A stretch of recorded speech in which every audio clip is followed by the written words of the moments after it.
नमस्कार दोस्तों। तो आज जिस टॉपिक के बारे में हम बात करने वाले हैं उसका नाम है बहमनी साम्राज्य के पतन के प्रमुख कारण।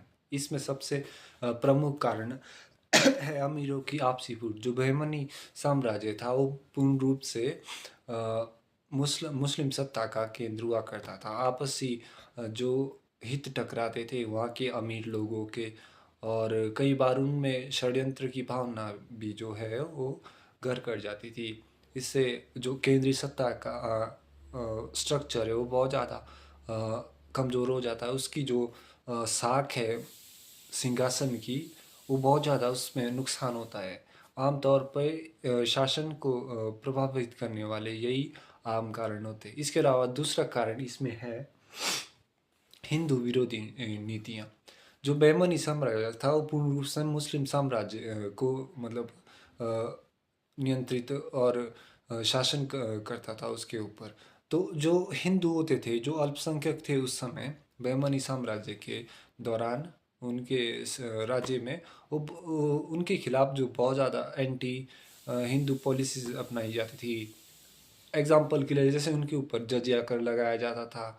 टैक्स सारे जो सिस्टम थे वो बहुत ज़्यादा अवैध रूप से लगाए जाते थे, जिससे कि वो मतलब एक तरीके से समाज में एक पूर्ण विकसित भूमिका ना निभा पाए और उनको घोड़े पर बैठने नहीं दिया जाता था। ये शेरशाह सूरी का एक बहुत फेमस कोट है कि हिंदू घोड़े पर ना बैठ सके और ना उसको जो है ज़्यादा से मतलब ज़्यादा ज़्यादा उसको खाना या कोई पदोन्नति नहीं मिल सके, ऐसा उसका प्रयास करता था शेरशाह सूरी।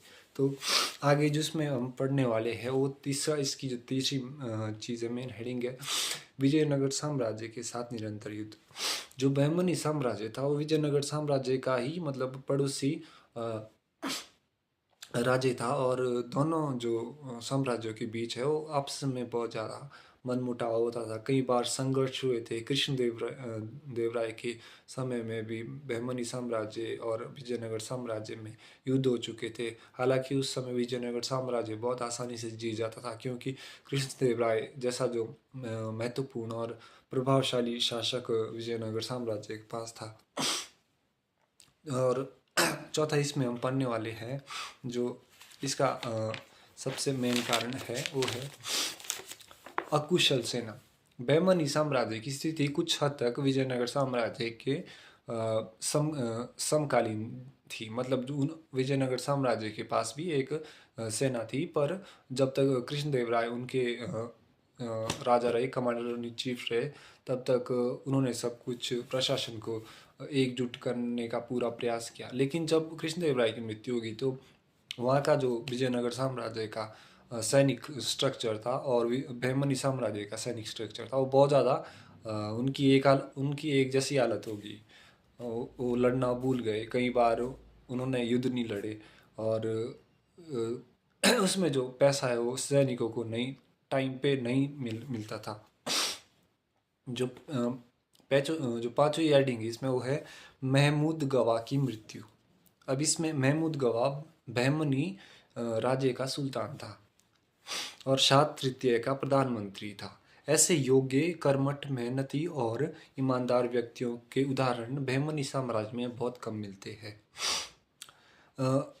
महमूद गवा ने अपने अथक प्रयासों से बहमनी साम्राज्य को उन्नति के शिखरों पर पहुंचाया और बहमनी साम्राज्य के गौरव को पुनर्प्रतिष्ठित करने में बहुत सफलता हासिल की।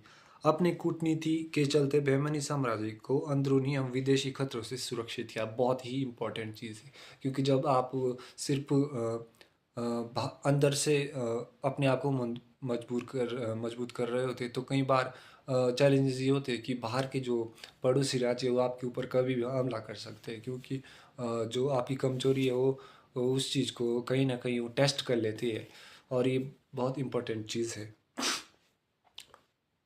और कल आने वाली वीडियो में है वो केंद्रीय प्रशासन पढ़ेंगे बहमनी साम्राज्य का। तो आज के लिए इतना ही टॉपिक बना पाऊंगा मैं आपके लिए। तो थैंक यू सो मच।